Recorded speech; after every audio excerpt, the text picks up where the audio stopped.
మీరందరూ కళ్యాణ్ గారి కోసం వచ్చారు కాబట్టి ఒకే ఒక్క నిమిషం, నేను ఎక్కడి నుంచి పోటీ చేస్తున్నా అప్పుడు ఉండి మీలాగే నేను పవన్ కళ్యాణ్ గారి అభిమాన్ని, ఆయనకిలాగా సన్నగా ఉండాలని నా కోరిక, లావుగా ఉన్నా పవన్ కళ్యాణ్ గారి అభిమానిగా మీరందరూ ఉండిలో సైకిల్ కొట్టేయండి.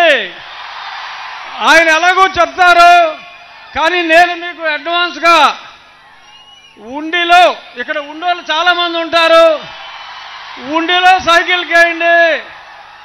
మా అంజిబాబు గారు ఎప్పుడు ఇంత ఫాస్ట్ గట్టిగా మాట్లాడుతాం చూడలా. పెద్దవాళ్ళలో కూడా చైతన్యం తీసుకొచ్చే స్ఫూర్తి పవన్ కళ్యాణ్. మీ యువకులే కాదు, పెద్దవాళ్ళని కూడా యువకులు చేసే స్ఫూర్తి పవన్ కళ్యాణ్ గారు.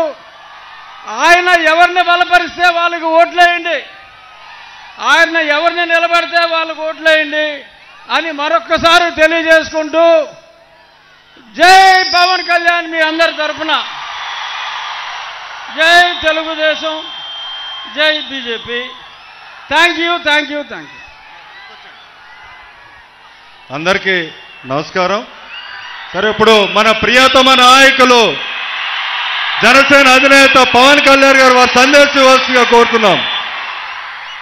మీరందరూ కళ్యాణ్ గారి కోసం వచ్చారు కాబట్టి ఒకే ఒక్క నిమిషం, నేను ఎక్కడి నుంచి పోటీ చేస్తున్నా అప్పుడు ఉండి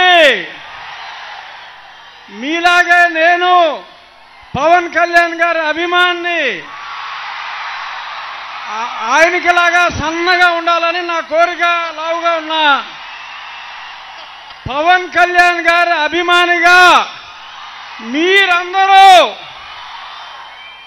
ఉండిలో సైకిల్ కొట్టేయండి.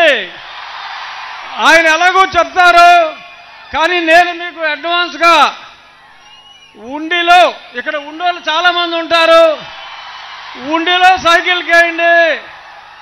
మా అంజిబాబు గారు ఎప్పుడు ఇంత ఫాస్ట్ గట్టిగా మాట్లాడుతాం చూడలా. పెద్దవాళ్ళలో కూడా చైతన్యం తీసుకొచ్చే స్ఫూర్తి పవన్ కళ్యాణ్.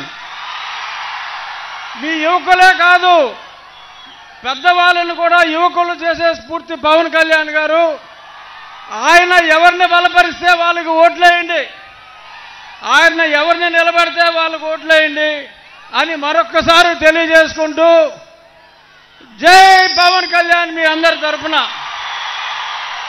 జై తెలుగుదేశం, జై BJP. Thank you, thank you, thank you. అందరికీ నమస్కారం.